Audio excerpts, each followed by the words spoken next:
Sawgrass Surgery Center. Today we're going to talk about putting in IVs, some tips and tricks for success, and some things to avoid so that we can make this a wonderful experience for everybody. Becky here has graciously agreed to be our model patient, so thank you so much, Becky, for being part of our day today. So before I go in to put an IV in someone, I want to make sure that everything in the room is ready. The more times you leave the room, the less confidence the patient will have in you. So it's better to be prepared. So I've gone ahead and set up things in the room. I've got my heat pack, my little chucks, I've got my IV supplies ready for this today. It also is helpful with being at Sawgrass. We have zones for our nursing, and so our zone buddy can come in and help us. As you know, we need an extra set of hands to put an IV in, but if nothing is set up for your IV, it just makes extra work for them, and it makes it less appealing for them to want to come in and help. So having everything set up ahead of time helps all the way around. So when I go into the room, I want to introduce myself to the patient and tell them what I'm going to do today. So Becky, my name is Laura. I'm one of the nurses here at Sawgrass. I'm going to put your IV in today. Sounds good. Thank you. I want to get the height of the bed and the positioning of the patient to work the best for me. So I'm going to raise the bed up for Becky, make sure that she's at a good height so that I'm not bending down and going home with a sore back does not earn anybody a halo. So just a sore back. So we're not going to do that. Some people like to sit, some people like to stand, some people even like to kneel. Not a fan of the kneeling myself, but to each his own. So if you want to, whatever you want to do, you want to use a stool, it really works best to get the patient into the best position for you is what you need to do. But everybody's different.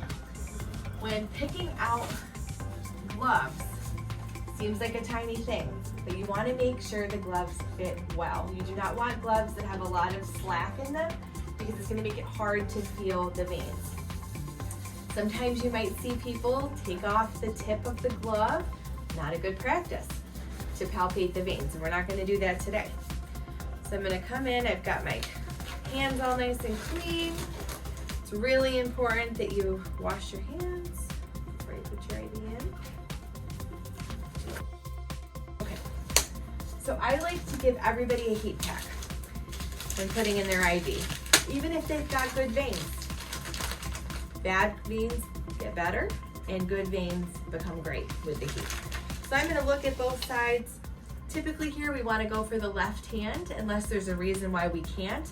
So say Becky's had surgery on the left side, or she's having surgery today on the left side, or the surgeon prefers it on the right. Like in our colonoscopy procedures, they want the IV on the right side. So I'm going to look at both sides. Today, I happen to like the right side for Becky, so we're going to do that. But it's a good thing to ask if either side's okay for the patient. There might be a reason why we'd want to avoid that side.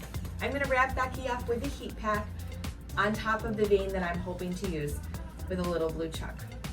Now when somebody comes to practice IVs, or they're new at putting them in especially, or they're having some issues with their IV placements and they've been doing this a while, I want to take a second to have them practice on one of our little chucks. So we'll come over here to the side, and before we even go into the patient's room, I'm going to draw a little vein there on one of these blue chucks and let them practice with an IV catheter off to the side, because it just gives them a chance to get that feel for putting in the IV, the motion, and it also allows me to evaluate where are they going wrong. Is it because their angle is too steep, or maybe they're not securing the vein appropriately, maybe they're not holding the IV catheter correctly.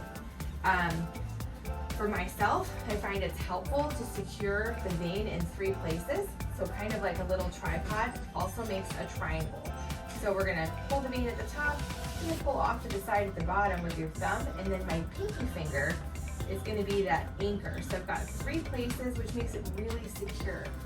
When holding the IV, you kind of wanna loosen the tip of that catheter there, and then you're gonna put your finger, real technical term, finger pusher part there, but you're gonna put your finger there, your index finger, and then I want to go in at that 30-degree angle, and as soon as I'm in the skin, I want to drop it down to that 15-degree angle. You don't want to be going through the vein, because it's not going to work, okay? You're going to have your pinky there, you're stretching that vein out, Veins rarely roll, people just don't hold them tightly enough. You're gonna put that in, slide it, and then you're gonna go out. Now, things you do not wanna do. You don't wanna pull the needle all the way out. When you go to put it back in, what might happen is what happened here. You could shear off the catheter.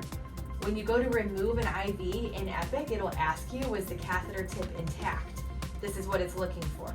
So we never want to take the needle out and then put it back in, because you could shear it off in the patient, which would be catastrophic. So we're not going to do that today. No. But this is a good way to practice and build confidence with the chuck and the little vein. You can do that as many times as you want. No patients are watching you. Doesn't hurt anybody. It's a good thing to do. So I would recommend people do that. I'm going to show you the catheter tip here of our IV. So looking here, we'll take the cap off, putting it here. So there's two parts to this. We've got the needle and we've got the catheter. The catheter has about 2 millimeters sticking out at the end. So when you go to put it into the patient, you might see that flash come back in the carpy jet here, which is great, but that means that the needle is in the patient. Doesn't mean that the actual catheter is in. So you want to make sure that the catheter itself is also has gone in there. Now, when we go to put the IV in, we can offer our patients some numbing medicine. So we've got lidocaine. We've got it in 2 different forms. We can do an injectable lidocaine. It's 1% in all of our order sets in pre-op, and it's just with like a little 1 cc syringe. We can do that. We also have a numbing like LMX 4% cream that we can use. Typically we use that for our children when we're putting in IVs here. Most adults, I like to offer the lidocaine. So Becky, would you like to have a lidocaine injection to numb up the site for the IV today? Sure, thank you. You are so welcome. I'm gonna take the top off of that. I'm gonna get an alcohol prep. We like to use our alcohol to prep put that there for you, to prep the top of the vials. And then we like to use the chlorhexidine or CHG wipes to prep the patient's skin. Not only does the CHG proteins in there that help it to clean the skin better than the alcohol would, it also makes things a little bit stickier, which is good for our tegaderms. And they've shown it to be more effective preventing infection. So we're gonna do that. I'm gonna put the tubing around Becky here. Now I personally like to put the tubing around the back of the patient's head.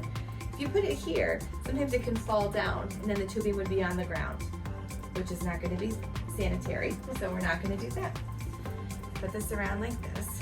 And I'm also going to have Becky just uncross your legs for me, okay? Because sometimes the stuff can go flying. We don't want to do that. I'm going to get my tegaderm all set up here. All right. Now you might notice I've put 2 tourniquets here. Sometimes 1 tourniquet just isn't enough to make those veins fluff up. So we're gonna have 2 tourniquets there just in case I need them. We'll start with 1. I'm gonna put the first one further away, especially if I think I might need to. So we'll do 1 there. I'm gonna see, what does Becky have for veins? Lightly fluffing up the veins here, kind of helping them to wake up. You can also have them squeeze the heat pack. I find it's really helpful to have the patient hold on to the heat pack, because when you're just making a fist, you're gonna make those veins really flat, like little pancakes. But if you're holding on to the heat pack, you can only squeeze so tight. We'll put the other one here. Now Becky does happen to have great veins, but if she didn't, this would make those veins even better. Another thing we can do is on our Philips monitors is a venipuncture function. When you click on BP, that will pop up there, and you can use a blood pressure cuff to make kind of tourniquet-like action that will even make things even better. So we're gonna look here, we're gonna wake up those veins, see what you got going on here. And at this time, I do like to ask the patient, now what do you do for work? Or where are you gonna go on vacation? Or tell me about your pets. Something to distract them. Gets their mind off of what's happening and makes things go a little easier usually. I'm gonna draw out my lidocaine here. We don't want to leave the tourniquets on too long, especially if we're going to be drawing blood, which we're not going to be doing tonight. You might notice that Becky's got some valves here, okay? So you can kind of see she's got little bubbles right there, okay? So there's a valve in there. So that's going to make it a little tricky, potentially tricky, for the IV to go there. So I'm going to keep that in mind, okay? See a valve here. I'm going to go a little bit lower than that, okay? I'm going to put this lidocaine here, little bubble, bevel up. I don't want to inject this into the vein. I'm just going to inject it right near it. Now I like to draw up 0.2. The order will be for 0.1, but I'm going to do 0.1 under the skin and I'm going to do 0.1 on top of the skin. I like to rub it in, and I want to go in the same place that I injected the lidocaine with my IV catheter. So we're going to do that. And I've got everything ready to go here, so it makes it really simple. I'm going to get my 3 points, so I'm going to stretch that vein up here, pull it down here, got my tripod there. I'm going to have Becky take a big deep breath because it helps to open up those veins. Take a big deep breath, Becky. Good. We got that in. I'm going to put my pressure there so we don't make a mess. I'm going to retract my needle, toss it in the sharps container, and undo our 2 tourniquets here. And we hook up right to fluids here, the normal saline or lactated ringers. I'm going to turn on the fluids with our stopcock there. Looks beautiful. Want to make sure your roller clamp, just like this one is, nice and slow, about 20 mLs an hour. I'm going to do that. Our eye patients, we usually hook up to like a pigtail setup, our pigtail setup with a flush. So we would put that there. So it wouldn't be hooking all the way up to fluids, but you would secure that to the patient. Everybody tapes a little bit different.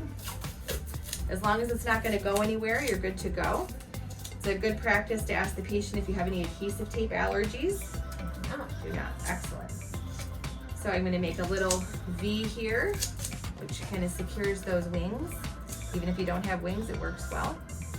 You want to make sure not to tape too tightly, because sometimes that can make the IV seem positional if it's taped too tight. I do that, and then we'll do another big one over top. And here. Beautiful.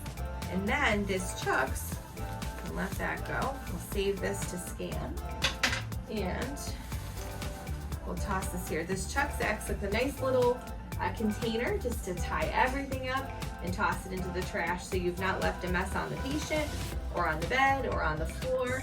It makes it very simple to keep a neat and tidy space.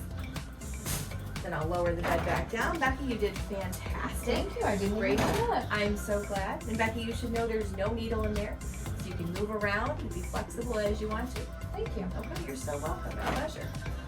Becky, thank you so much for spending today being our patient, allowing me to put your IV in and helping everybody with learning IVs and tips and tricks for success. I look forward to working with you and perhaps having an IV day to really focus on honing those skills. I know it took me a long time to get good at IVs. I'm really grateful to all of the people along my nursing journey that contributed to the knowledge that I have and different tips and tricks that I've stored away so that I can share those with you and help our patients have a wonderful experience while they're here for surgery.